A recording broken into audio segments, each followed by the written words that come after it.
Hey everyone, it's Rich Bennett. Can you believe it? The show is turning 10 this year. I am so grateful for each and every one of you who've tuned in, shared an episode, or even joined the conversation over the years. You're the reason that this podcast has grown into what it is today. Together, we've shared laughs, tears, and moments that truly matter. So I want to thank you for being part of this journey. Let's make the next 10 years even better. Coming to you from the Freedom Federal Credit Union Studios, Harford County Living presents Conversations with Rich Bennett. Slow pitch or fast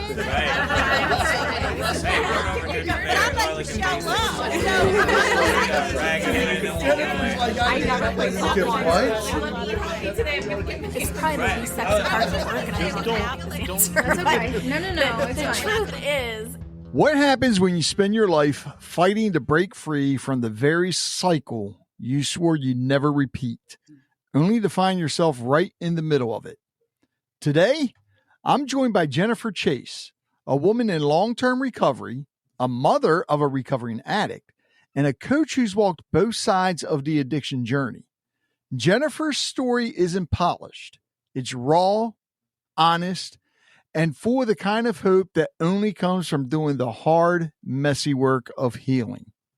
From growing up as the daughter of an alcoholic to battling her own addiction to now helping others break generational cycles of trauma, codependency, and shame, Jennifer proves that recovery isn't just about getting sober.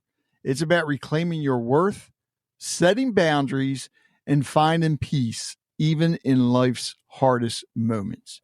So if you've ever felt stuck, if you ever loved someone in addiction, or if you're simply searching for a story of redemption and real talk about healing, this is a conversation you don't want to miss. So grab your coffee, your tea, your water, and just sit back, relax, and listen. How you doing, Jennifer? I'm so good. I'm so glad to be here today. Oh, it's an honor to have you on. And I was checking out an episode. I think it was with, what's it called? Couple of Nukes? Mm-hmm. Mr. Whiskey. Yes. Is what he goes by. Yes. And oh my God, he gets a lot of people. It's like, I think somehow or another, we keep alternating guests. I love that. And you were just on a podcast as well. And I just had this lady on, and that was, oh my God, I'm going to forget her name that fast. And the episode just dropped today. For those of you listening, we're recording on July 16th. Tanya. Yes. Faithful. Anyways, you know who I'm talking about. Yes. Yeah. Her story was amazing too. So I just want to dive right in because let's do it. We talk about addiction a lot on this episode or this episode on the podcast. And I like to help these people as much as possible. And one of the things, and I've always said this, I'm sure you can elaborate on this, but it seems like when you're in addiction, that addiction circle, they don't have your back. However, when you're in recovery, that recovery circle, it's a totally different story. It's like everybody has each other's back. Have you seen that? Oh, for sure. My favorite shape, if somebody says to me, hey, Jennifer, what's your favorite shape? Which of course nobody does, but is a circle.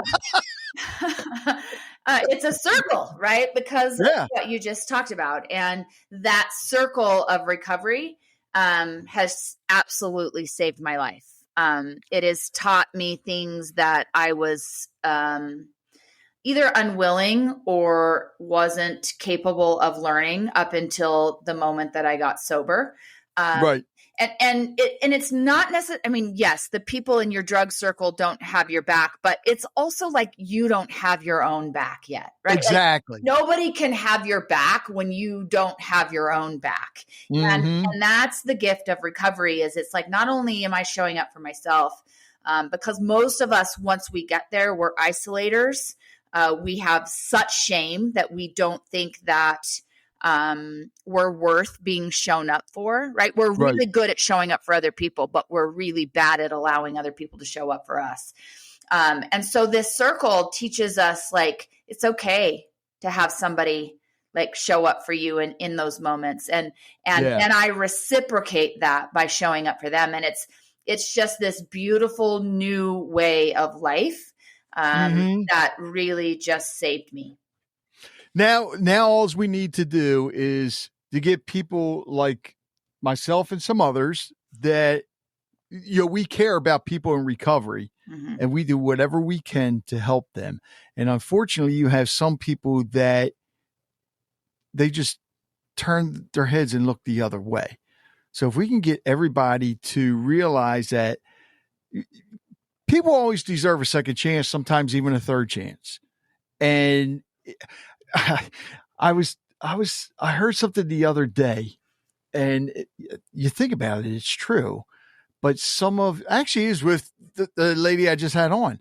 Some of your best entrepreneurs had addictions.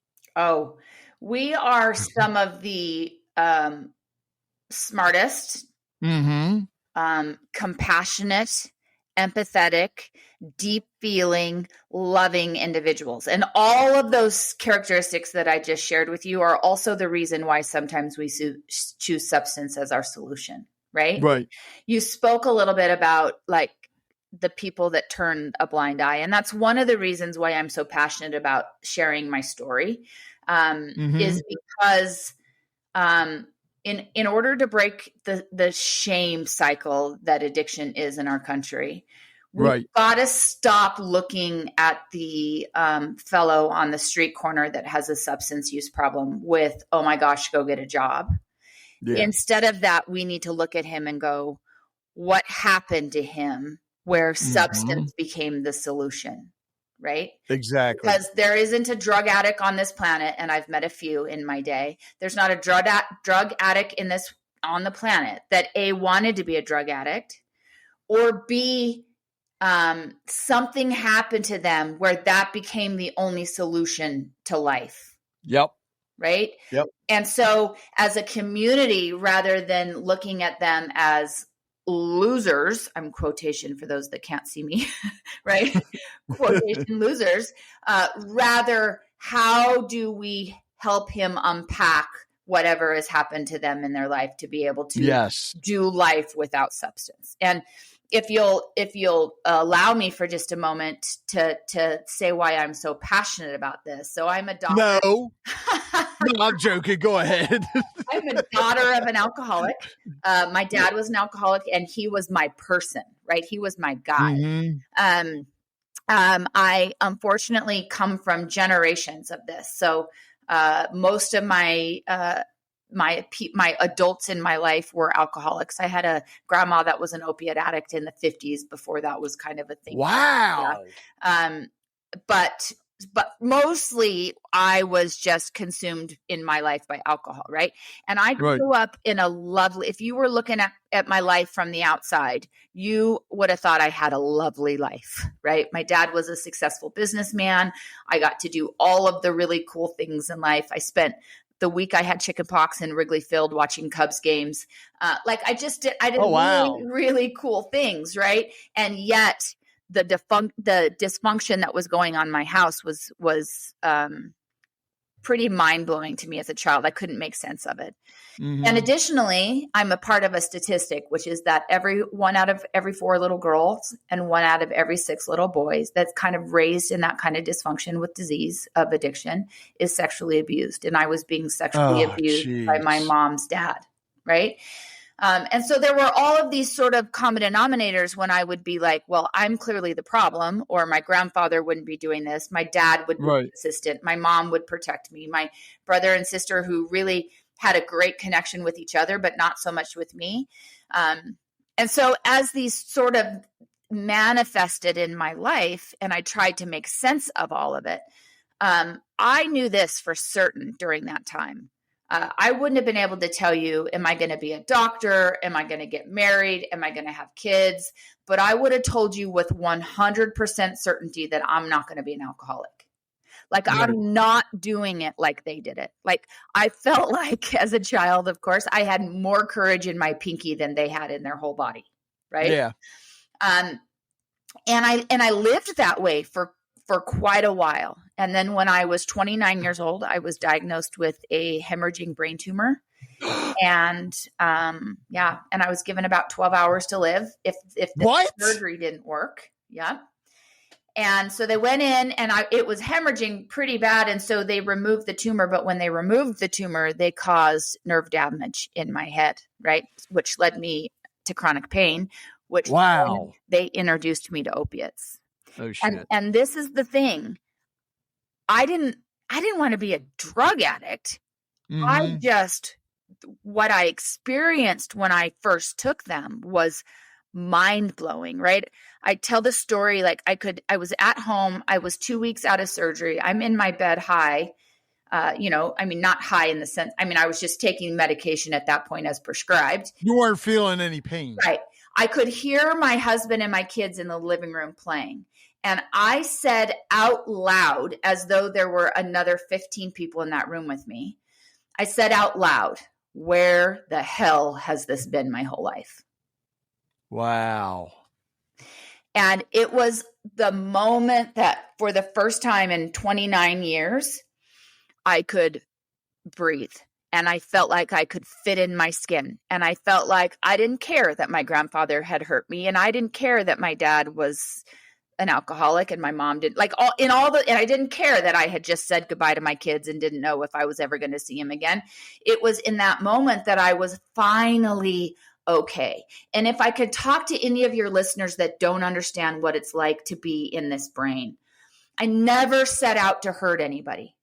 Right. I merely set out to be able to be in my own skin.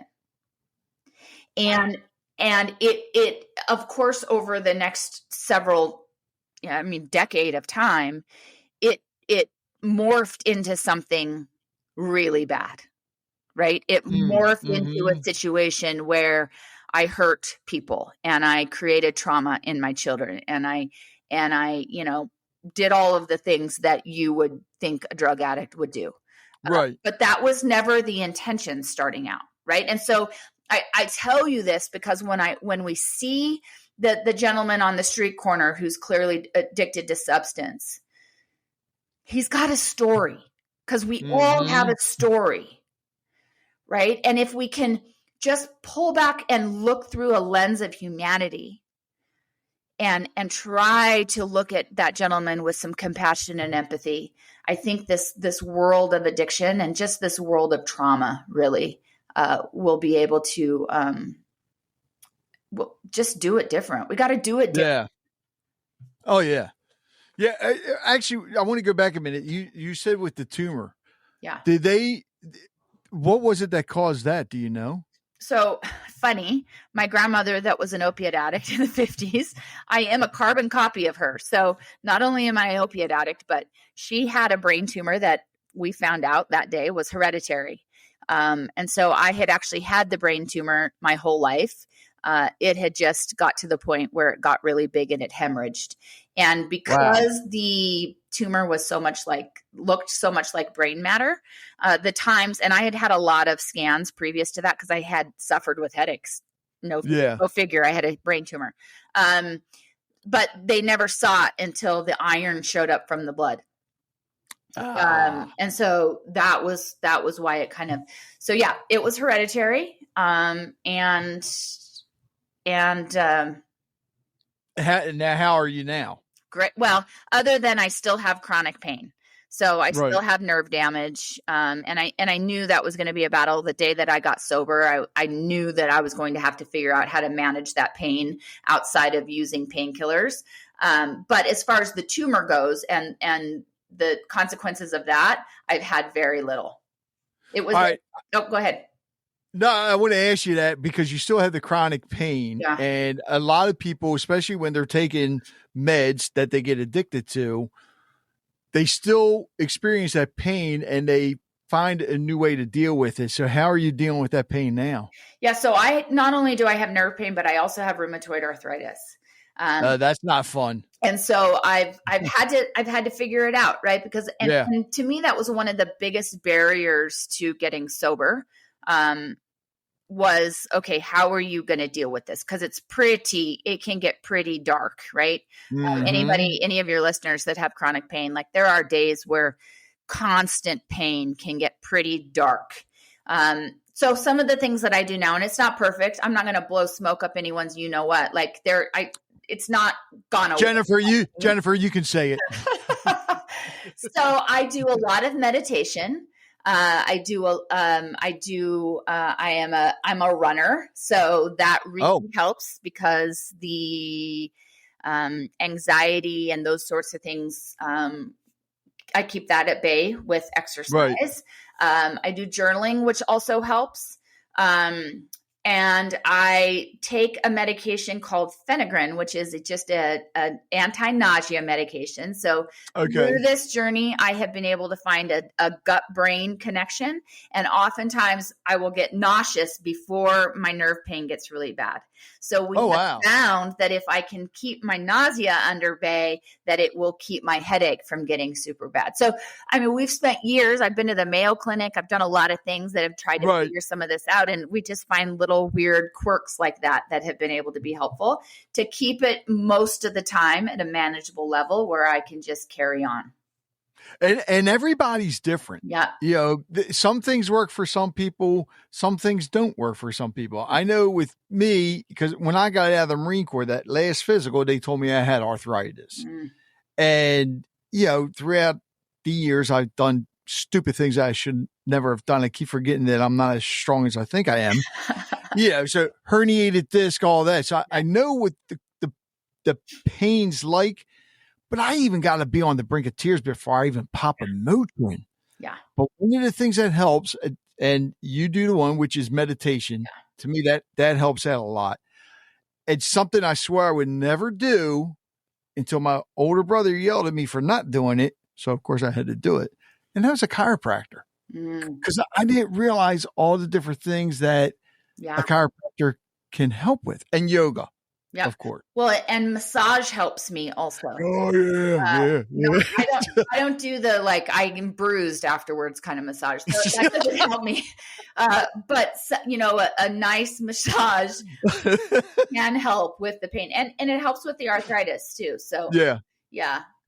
I get the bruising after a massage only because I asked my wife to take the massage gun to me and she bangs that thing down. Well, that's different.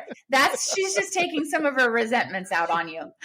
Believe me, I am feeling it too. It's like that pain never leaves me after that.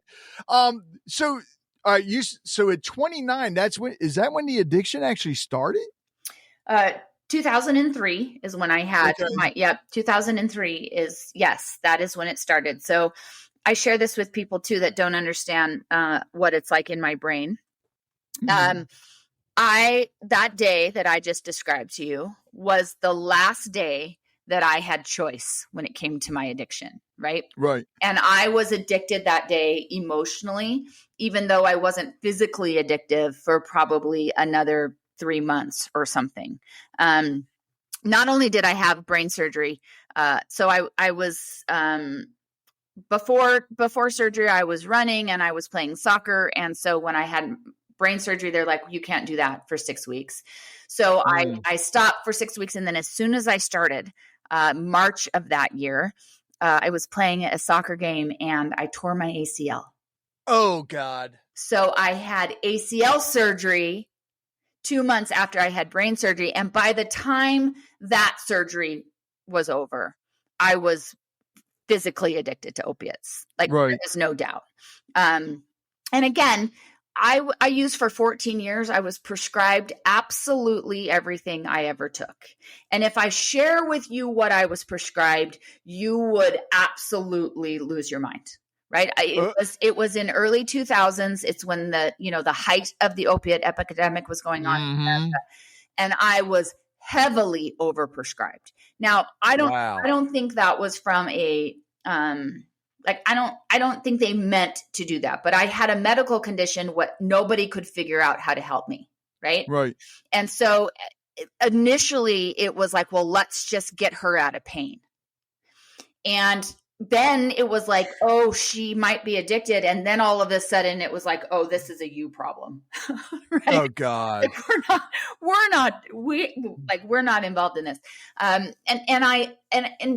I struggle with that sometimes because I'm the one that obviously had the consequences of all of that. But I do believe the doctors were doing the very best that they can with what they had. And I don't know if they were negligent or not. I'd like to believe they weren't, but I don't know, right? I don't know what their heart was, but I was prescribed everything I ever took. And it was a massive amount of medication that I was being prescribed every. How many different medications do you remember? So I was prescribed Norco pills, Dilaudid shots, Phenegrin patches, Xanax, and sleeping pills each month. Jesus. Each month. So I would get those each month. And so, I mean, it's wild how much I was being prescribed. It's amazing you're still walking. Well, that's the thing about, there's a lot of reasons why it's amazing I'm still walking. But that's the interesting thing about my life, and why I have been able to find peace with all of this is because I believe with everything in me that I was meant to walk through every single one of these situations to be doing what I'm doing today. So I look at that as, yes, it is surprising that I'm alive, but I have to be alive in order for my higher power to be working through me, given all of these experiences, to help other people.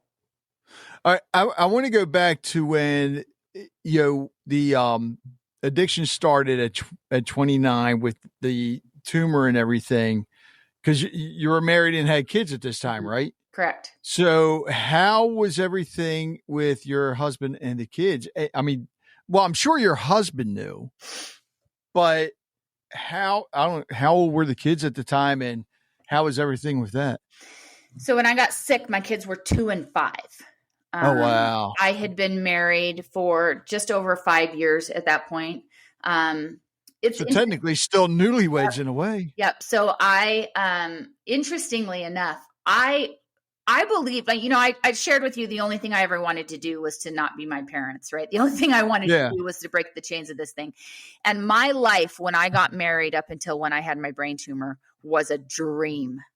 Right. I was in a very happy marriage. I was a stay-at-home mom with these babies that I adored. I even called my parents one evening and told them that I had more courage in my pinky than they had in their whole body.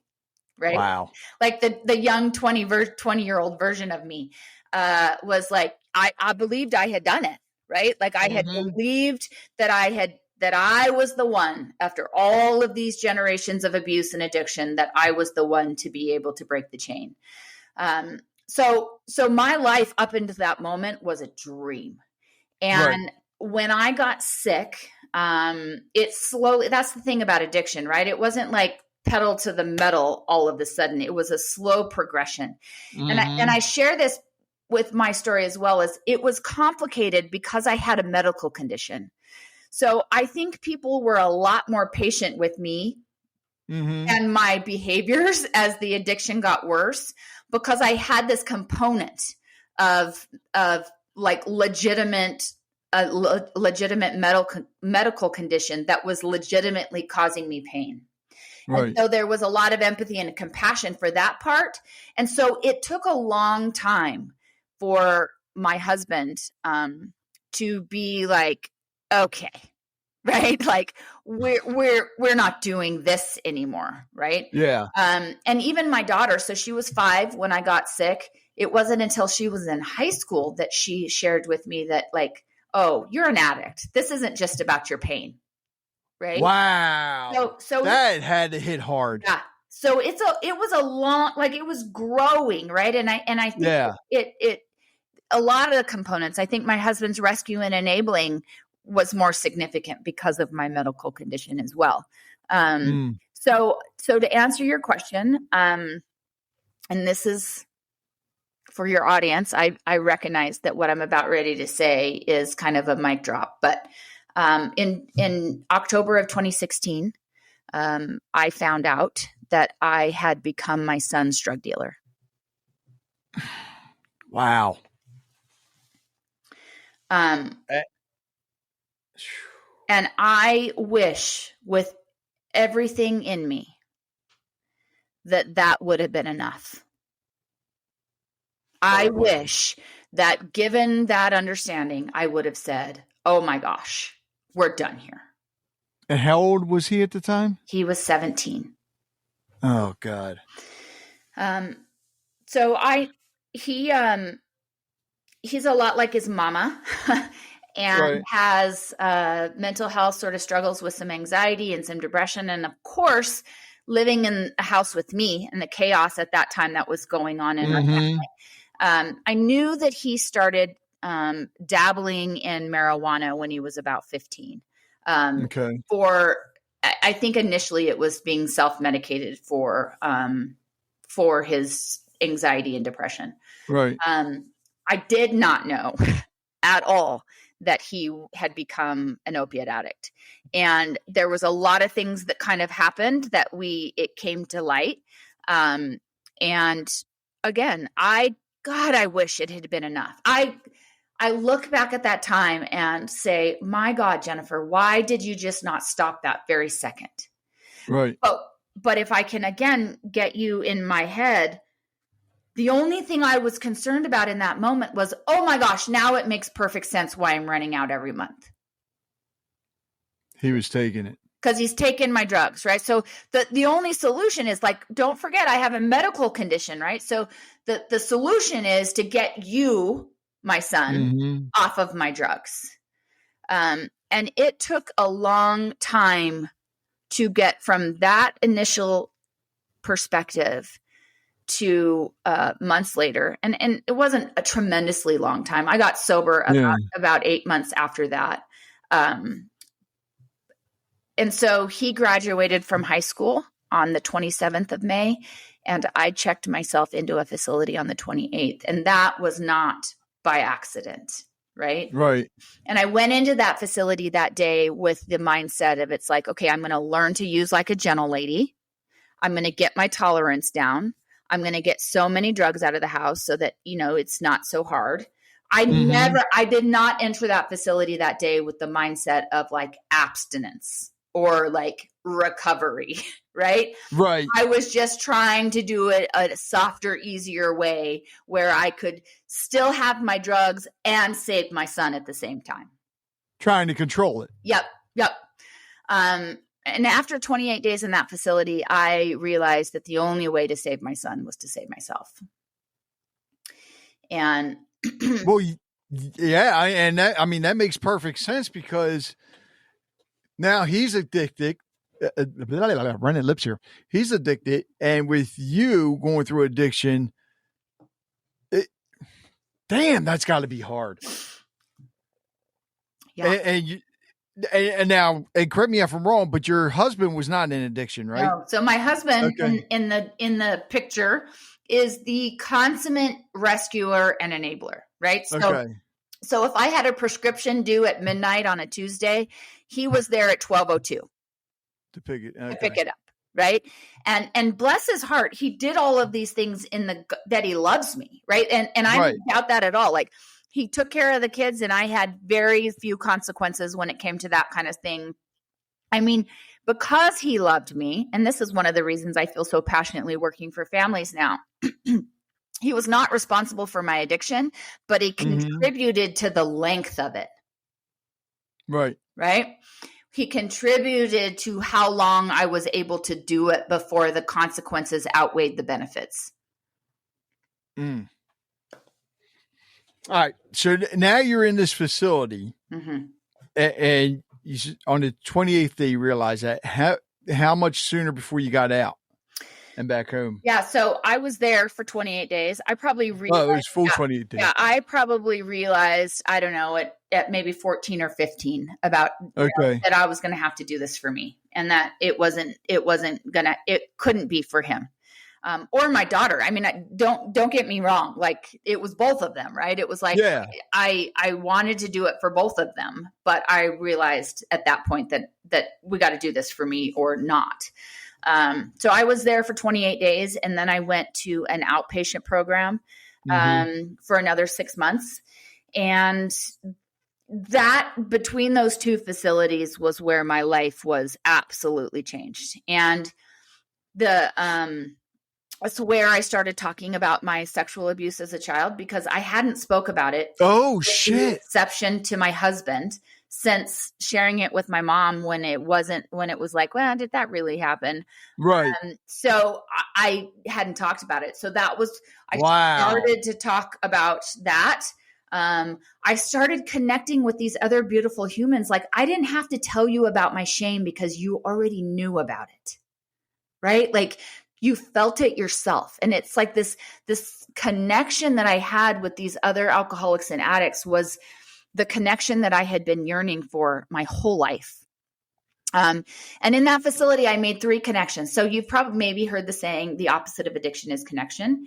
And that is true for me. And I needed to connect to my higher power. So I don't think I'm unique in this, but those of us that have been sexually abused as a children, I think it's easy to understand why we feel like we were sort of abandoned by any higher power pretty early on in life, right?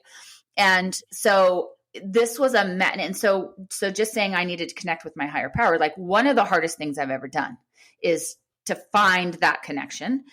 The second one is to connect with other individuals. And then thirdly, and I did this one last, was connecting with myself. Very important. Yeah, but really hard, right? Yeah. And so I was sober for 3 years before my son got sober.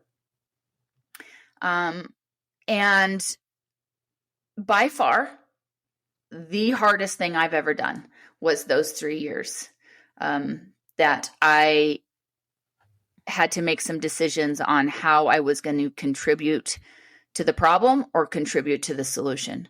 And really being powerless in a way that I had never been powerless, even in my own disease. I felt more powerless over my son's disease than my own. Right. Yeah. Do you feel that, because I didn't realize it took you that long before you talked about the sexual abuse, but once you talked about that, did it actually feel like a ton of bricks were being lifted off your shoulder, and almost like it felt like recovery was going to be easier? Well, yes. And let me tell you why that was true. So I will never forget, I was in the outpatient room. We were in the group, we were in a circle, and I had this spiritual moment of understanding that my grandfather, who had been dead for like years, still controlled every decision and action that I did in my entire life. Right. I used to say like he changed who I was from the moment that those behaviors started happening to me when I was a little girl. But then I allowed him to continue to change who I was because I was unable to forgive him. And so in that moment, in that group room, when I realized that, and I literally was like, oh no, we're forgiving you and we're doing it for me, right? Yes. We're doing this for me. Not only does the little girl inside of me deserve that, but the grown-ass version of me deserves that. And so I think in combination of talking about it and that forgiveness piece that I had, just changed it all. I mean, just tremendously. And obviously I come on your podcast and other people's podcasts, and I just talk about it because every single time I talk about it, it takes a little bit of the power and the shame away from it. Yeah.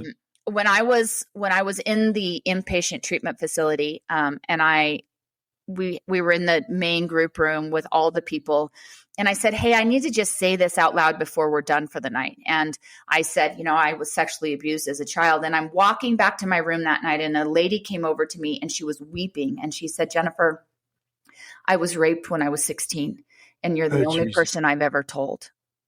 Right? Again, it goes back to the moment that we all have a story, right? We all are sitting in those seats because substance became the solution to something. And in that moment, I also realized it's like, oh, I need to keep talking about this because it gives people permission to start talking about their own story and start talking about, the reasons why they chose substance. And every time I have, and I've been doing it for a hot second, it just gets a little bit easier and it takes a little bit of the shame away and, takes my power back from the situation. Yes. I've got to tell you about something that's seriously impressive. My good friend Chris recently tried M-Sculpt Neo at Living Well Healthcare in Elkton, and the results, absolutely incredible. I'm talking visible muscle tone and fat reduction, all without stepping foot into a gym. M-Sculpt Neo is a non-invasive body contouring treatment that builds muscle and burns fat at the same time. It uses advanced technology to give you the equivalent of 20,000 crunches or squats in one session. You heard me right, 20,000. Living Well Healthcare in Elkton isn't just another wellness center. It's run by Dr. William Clifford, who's been helping people feel and move better for decades.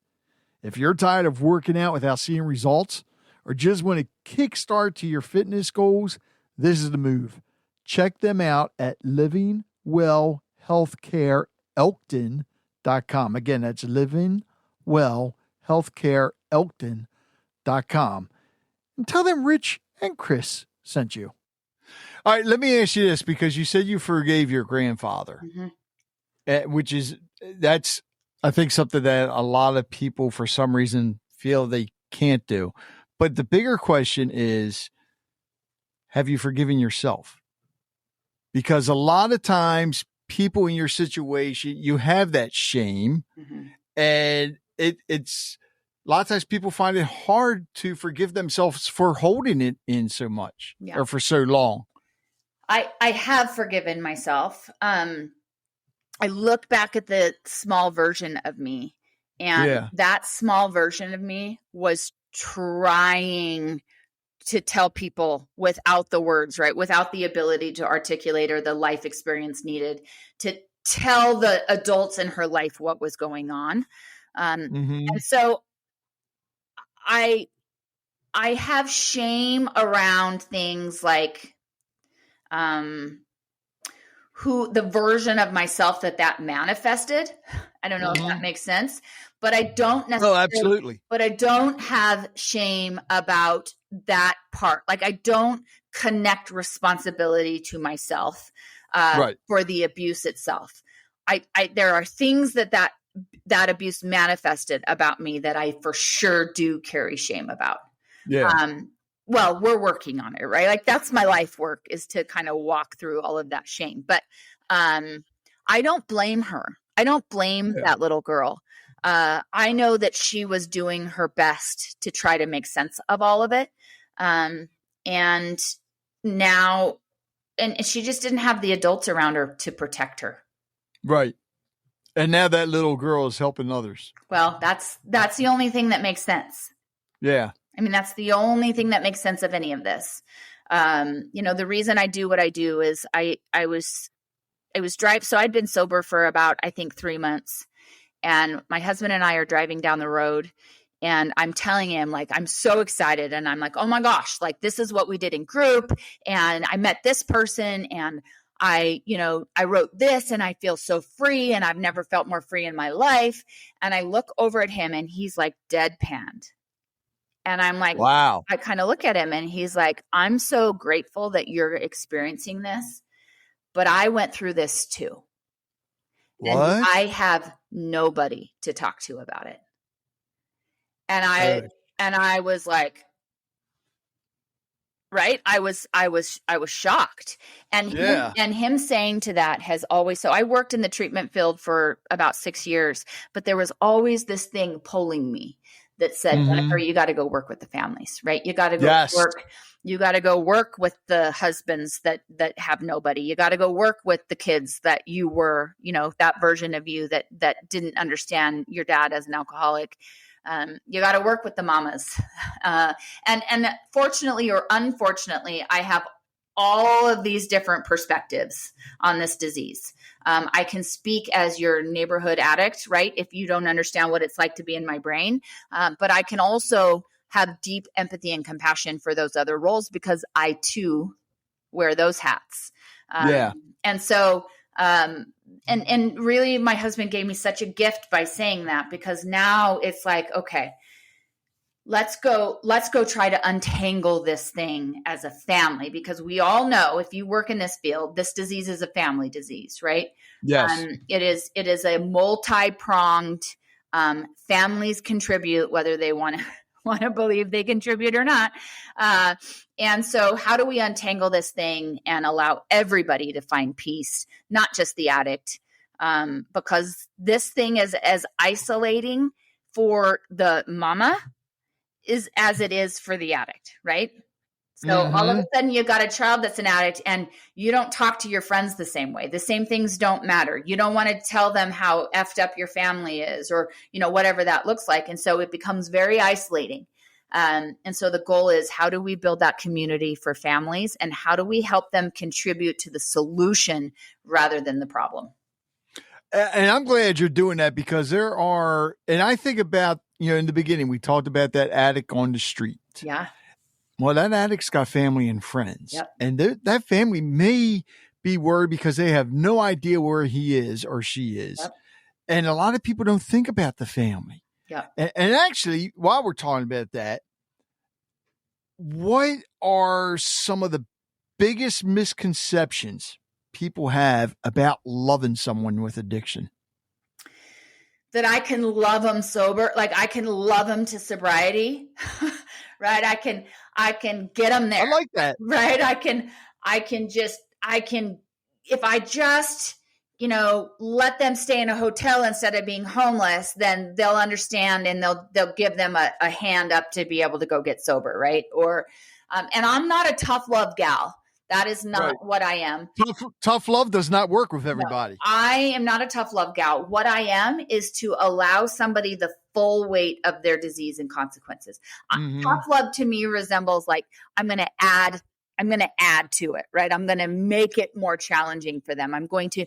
My boundaries are going to be in a punishing form, if that makes sense. Yeah.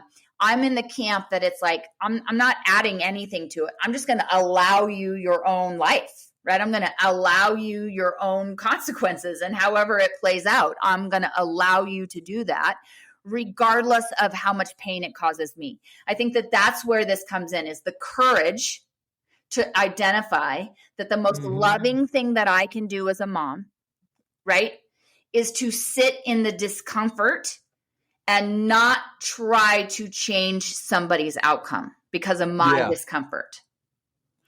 And I realize that's the most loving thing that I can do for my son, because if you think about your life, maybe you're not an addict. Have you ever experienced real change without some discomfort? Right? Have you ever experienced real transformation without pain? But the problem is, when we're talking about addicts as loved ones, a lot of the times, because of our own fear and because of our own pain, we don't allow them that discomfort. Yeah. And then we wonder why they don't change and why they don't grow. Right? It's like, we got to take some responsibility that we're the ones holding their pants down, they're from being able to run away and grow, because I'm uncomfortable with what that might look like. And so that's the journey, is like, let's figure out how to find our own peace as a family member, like whether my addicted loved one gets sober or not. And that is possible. If you just heard me say that and you're like, Jennifer, you've lost your mind, I promise you that it is possible to find peace if your addict ever gets sober or not. Yeah. Yeah. Right. And so that's step number one. And then steps number two is like, literally, how do I contribute to the solution? Like, how do I potentially move somebody onto the path of change rather than keeping them in a cycle of addiction? And I'm not a smoke blower. So Yeah. I'm not going to blow smoke up. I never tell you that your loved one's ever going to get sober. Right. I don't know that. Well, you can't. I don't know that for facts, but I have seen time and time again, when the family members start contributing to the solution, amazingly, the addict all of a sudden starts moving through the stages of change and eventually will start talking words of like, I want to get sober. I want to go back a minute here too, because, all right, so now you're in recovery, you're sober, you're helping your son. But you mentioned earlier that it was your daughter that told you were an addict. Yeah. How was your daughter when she found out that her brother, younger brother, right, was addicted as well? It has been a journey. Right. So in my family, if we aren't careful, and we are, but if we weren't careful, it would be my son and my daughter on one corner and my son and I on the other, right? Like we just gravitate that way. My husband and my daughter are a lot alike, and my son and I are a lot alike. Right. And so sometimes there's a propensity to be like, well, there's the addict side, and oh, here's us that aren't, right? Like, well, here's the side that's got their stuff together, and here's the side that isn't. And so we've worked really hard to create that empathy and compassion within our own home, right? So I try very hard to have the same language and the same conversations that I would have with anybody, even about that gentleman on the street corner. But there is this understanding. I think there's this frustration sometimes that our brains are just a little different. Right. My son and I are very, very, very deep feelers. We are empaths, if you know, right? Like we take on other people's feelings even. And sometimes it creates a little bit of this in our emotions, like because we have such big feelings, we have them when they're good and we have them when they're hard. Right. And so it creates a little bit of this. And the roller coaster. Yeah. And I've chosen to be medicated, which helps tremendously. But my son has opted not to be, and which is perfectly his decision to make. But as I say to him, like, so my medication, I have a chemical imbalance. It just keeps me off the bottom of the toilet bowl, if you will. Okay. Right? Just gives me a little bit of a safety net to keep me off the toilet bowl, out of the bottom. But my son has chosen not to do that. So he has to be even more aware to not and use even more like different coping skills to keep him off of the bottom, if you will, because he doesn't have that safety net. And so sometimes it's a little bit of, it is that roller coaster. Sorry, I keep forgetting that maybe your listeners aren't listening. That's right. You're fine. I'm doing this wave thing with my hand. Right? It can be, and I think sometimes she gets frustrated with that. Yeah. And there's no family walks through what our family has walked through over the last 20 some years, and there aren't consequences to it. Right.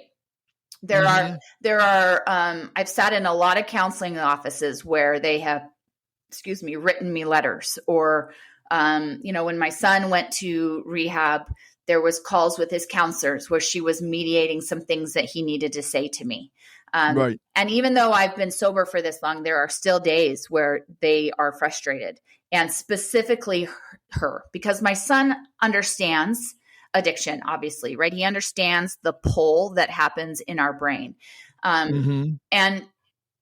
But let me just tell you, if there's anything that I am proud, the pride that I have that my family has, my marriage is still intact, that my children and us are as close as we are, that we've healed in a way where we can all be authentically who we are. Because by the way, that's the only way an addict will heal, right? If you are in a family system, I call it a dance floor. So if you have a dance floor with your family where your addict cannot be authentically who they are. Now this could be, and this is sometimes hard to hear, but maybe you grew up in a pretty religious home and your child is LGBTQ, right? Maybe they, like, whatever it is. if they can't be authentically who they are on your dance floor, they're going to be one of two things. They're going to be high because that's the only way they can be on that dance floor, or they're going to be gone. Those are the two options, right? And so I'm very proud that we have created this dance floor as a family where we can all authentically be who we are. But being authentically who you are does not come without conflict. Consequence. Yeah. Right. Well, yeah. It doesn't come without conflict. And so I just have to be reminded on the daily that that's good, right? That's what we're working towards here. But it's hard. And she has been maybe affected the most. Right. Right. She has a lot of abandonment issues. She's pretty intolerant to a lot of sort of substance use. And so we've had to help soften her edges a little bit in regards to that, just from a compassionate standpoint. But she went through it, and she was the oldest, and she tried to protect her brother. And so she carried that weight, even when she knew that there was a potential substance problem before we do, right? Before we did. So his friends would come talk to her, and she carried that weight even before we knew. And so there have for sure been consequences, but we're working our way out of them. It sounds like once she found out about your addiction, it's as if she stepped up and became the mother. Yeah. It's interesting. She's never said that to me. But for sure she did that with her brother. Yeah. Wow. And how is she doing today? She's thriving. Right. And what about your son? He's thriving. Okay. About a year ago, he gave me my first granddaughter, which was just congratulations. The most amazing experience of my life. He recently bought a house, which for somebody that's 26 in this climate of real estate, especially in Idaho, is a huge deal. He's doing really well. He's in the trades, and he has a great job. And not to say, again, I'm doing this wave thing again, right? This is the thing that I think it's really important for people to understand about addiction. This is a life work, right? This is life work that I'm going to be doing. And why is that true? Because substance is not the problem. I'm going to say that again for the people in the back. If substance were the problem and I stopped using it, then I would never have another struggle in my life, right? It would be solved. But substance is not the problem. And so when I stop using substance, I still have the problem. Yeah. Right. And so for my son, similar to me, the life work is going to be shame, right? The life work is feeling like a square peg in a round hole. And so he's still, and I still, right? It's just not about him. I think addicts in general that are in recovery, we still do this walk and we still do this dance, and this work sometimes is easier on one day and harder on the next. Right. I want it, because I'm looking at the time too, and I definitely want to hit this. Rise. When did you become an addiction life coach? So I worked at the treatment facility, the outpatient treatment facility that I got sober. I was on the executive team and helped build that company, and it was an absolute dream, right? It was wow. It was just amazing, and yet I was getting this pull that Jennifer, I could hear my higher power saying, Jennifer, I didn't walk you through all of these different scenarios of this disease to just focus on the addict, right? Mm-hmm. Like I actually walked you through all of these different perspectives for you to be able to help the family. And so as I loved my job, and I think even more than loving my job, I loved the human beings that I got to work with. Yes. This pull was undeniable. And so last March, I resigned from that company that I loved, and have been doing this for just over a year now. And then out on my own, started my own business, got all my certifications, and took a leap of faith. For sure, a leap of faith, right? Especially a financial leap of faith. And it has been hard and challenging, and I have learned a lot about myself in the process, but the most fulfilling and rewarding thing that I've ever done. All right. And speaking of rewarding, because this is something that I always love to hear from my guests, even though you've only been doing it a year, can you share a feel-good story about someone you were able to actually help? And you don't need to use their name. Yeah. I mean, I have a few, but okay. And it's not even somebody that I'm helping them, but this is a really like a small microcosm of sort of how this work goes. So I have a client who is in her 70s. She has a son that is 45 that is living at home with her 2 grandchildren.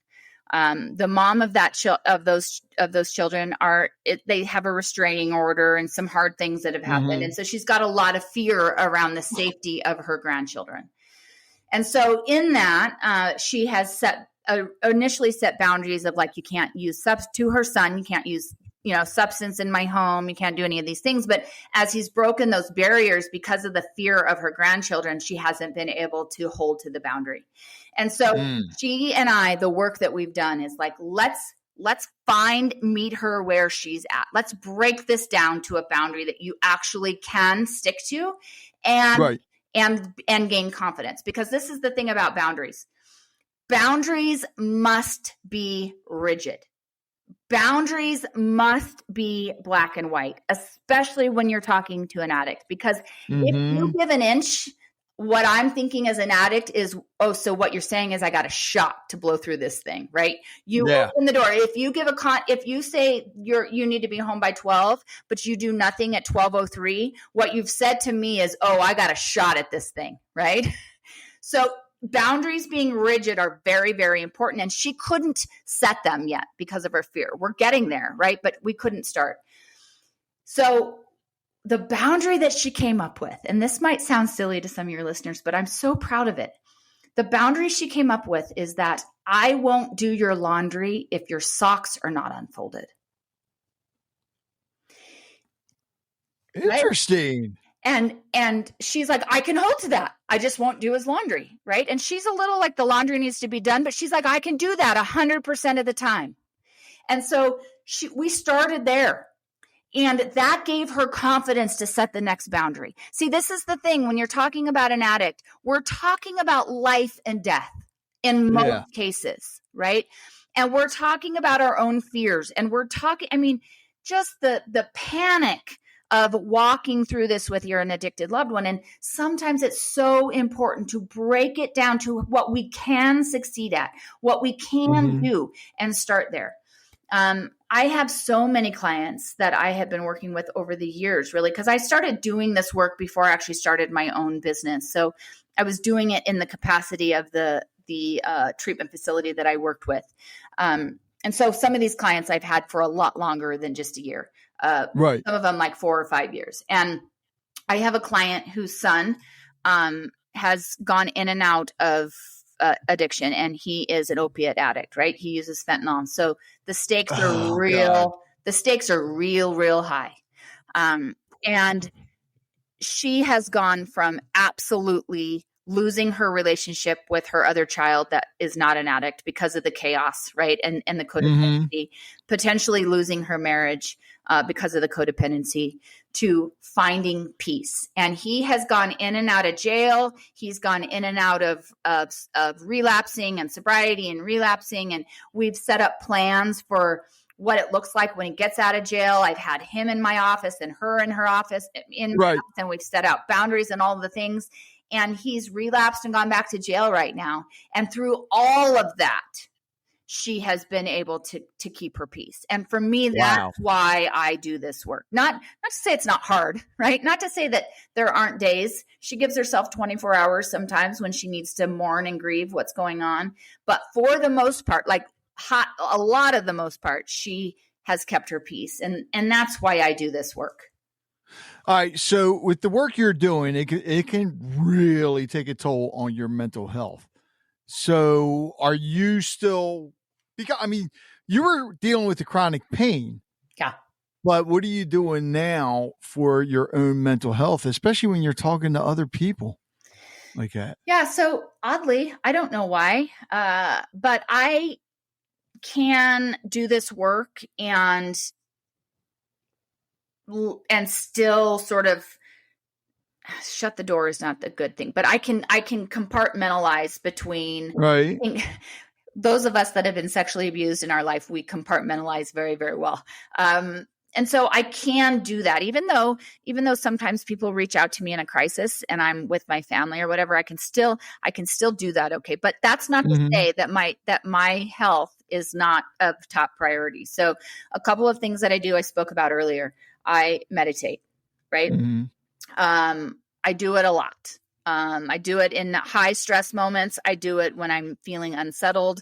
I am an empath, so I take on other people's emotions. So I also journal about that, about like, is this the way I'm feeling or is this the way somebody else is feeling, right? Right. And try to delineate between what's mine and what is theirs, which has been very helpful for me. I exercise. I serve other people when it has nothing to do with my own work. Right. So I go serve other people, and that takes me out of myself immediately. Like, it's the most selfishly wonderful thing that I do. I feel that's not selfish at all. Well, it feels selfish because I'm getting such a relief and a benefit from it. Right. Yeah. And I do it, I think, with good intention, but the truth is I get just as much from it as giving. And then I have a counselor, which probably is the most important part of it all. Yeah. Right? Like, I need somebody, and I go twice a month religiously without fail, because I still need to do work on my own experience. Like, I can't help somebody else if I'm not doing work on myself. Right. And then she's also an outlet for me if something hard is happening, that I can, to be able to process that too. So, meetings and my people and all of the things that the other people that work in this field understand sometimes the weight. And so, those people are always a really good resource too. All right. So something very important. Can you work with people anywhere, or is it strictly where you're at? No, anywhere is not the most beautiful thing. Well, then how do they get in touch with you? I can work. In fact, I do. So I have 3 services. The first one is individual sessions, right? So I can help you sort of navigate boundaries and experiences and grief and some of those things. The second one is I do coaching calls twice a week, and people from all over the country, I love that, get on coaching calls, and they can create community with one another, and we talk about the experiences that we're having. And I have some like books and things that we will work on. So that's a really cool. And then thirdly, twice a year, I do wellness retreats where all of these people that have been connecting on the coaching calls and through sessions and all that get to like be with each other. Nice. Because again, as a recovering addict, I had community, right? Yeah. And my husband did not. And so I am desperately trying to create this community for family members, because it can be so isolating. So those are my 3 services. I can do all of those. I can do sessions and coaching calls anywhere in this country, and you can reach me at www.riseaddictionlc.com. riseaddictionlc.com. Well, that's easy to remember. Yep. All right. So Jennifer, before I get to my last question, which I have no idea what it's going to be. I love that. So do I. Something new I started. Is there anything you would like to add? I just want people to know that they're worth it. Right? Yes. Like we aren't made as human beings to live in despair. We aren't made as human beings to live in sort of a fear mindset and darkness. And there is a way out, even though it might not feel like it, right? It might not feel like it in this moment. But if you have heard anything that I've said today and you feel like maybe I'm a tiny bit trustworthy, hear this. You are worth it, and there is a way out of this thing, and we don't need to suffer. Yes, I love that. All right, so I have 100 different questions here. Don't worry, I'm not going to ask you all 100. Yeah. I started doing this, and the weird thing is, somehow or another, most of the numbers that the people picked, my guesses picked, the question somehow or another aligned with what we've been talking about. So We're going to see if you got those, what I like to say, the telescopic powers here and there. So pick a number between 1 and 100. 16. 16. Why 16? That's not the question, but it's my favorite number. Oh, damn. All right. This is a good one. Okay. If you could leave behind one legacy, what would you want it to be? That life is hard. And it's hard for all of us, right? I think growing up, I thought life was only hard for me. And so when I found substance, I thought that was like evened the playing field for me because life was only hard for me. And what I've realized is being in recovery is hard and doing this work is hard and showing up for myself every single day so that I can be sober tomorrow is hard. But what is also hard is being a drug addict. And so today I get to choose my hard. And I think as a society, it's an injustice to not tell people that life is hard for everyone. My legacy is do hard. Don't back down from hard, right? Have the courage to sit in hard, to learn from hard, to tell people about the hard. And that way we can create this community of people that are the bravest, most courageous human beings doing the work required here on earth. I love that. And I think there's something else that's going to be added to your legacy. I have a funny feeling you are going to be changing the lives of some of those people that are addicted that are sitting on the street that people just keep walking by and ignoring. I think I sense it that you are going to be changing their lives big time everywhere. My prayer is if somebody asked me what's one thing you want to do, I would want to break the stigma of this thing. Yes. And so you just saying that just fills my whole heart. And I thank you so much for your words. Oh, well, I want to thank you for coming on. It's been an honor. And I have a funny feeling we're going to be talking again because I want to mention something to you when we're finished here. Okay. I love it. Thanks, Jennifer. Thank you so much. Thank you for listening to Conversations with Rich Bennett. I hope you enjoyed today's episode and learned something from it as I did. If you'd like to hear more conversations like this, be sure to subscribe to the podcast so you never miss an episode. And if you have a moment, I'd love it if you could leave a review. It helps us reach more listeners and share more incredible stories. Don't forget to connect with us on social media or visit our website at conversationswithrichbennett.com for updates, giveaways, and more. Until next time, take care, be kind, and keep the conversations going. You know, it takes a lot to put a podcast together. And my sponsors help out a lot, but I also have some supporters that actually help me when it comes to the editing software, the hosting, and so forth. There's a lot that goes into putting this together. So I want to thank them. And if you can, please visit their websites, visit their businesses, support them however you can.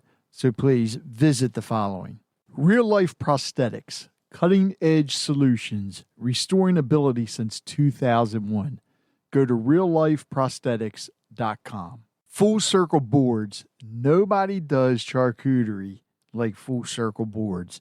Visit them at fullcircleboards.com. Sincerely Sawyer Photography. Live in the moment. They'll capture it.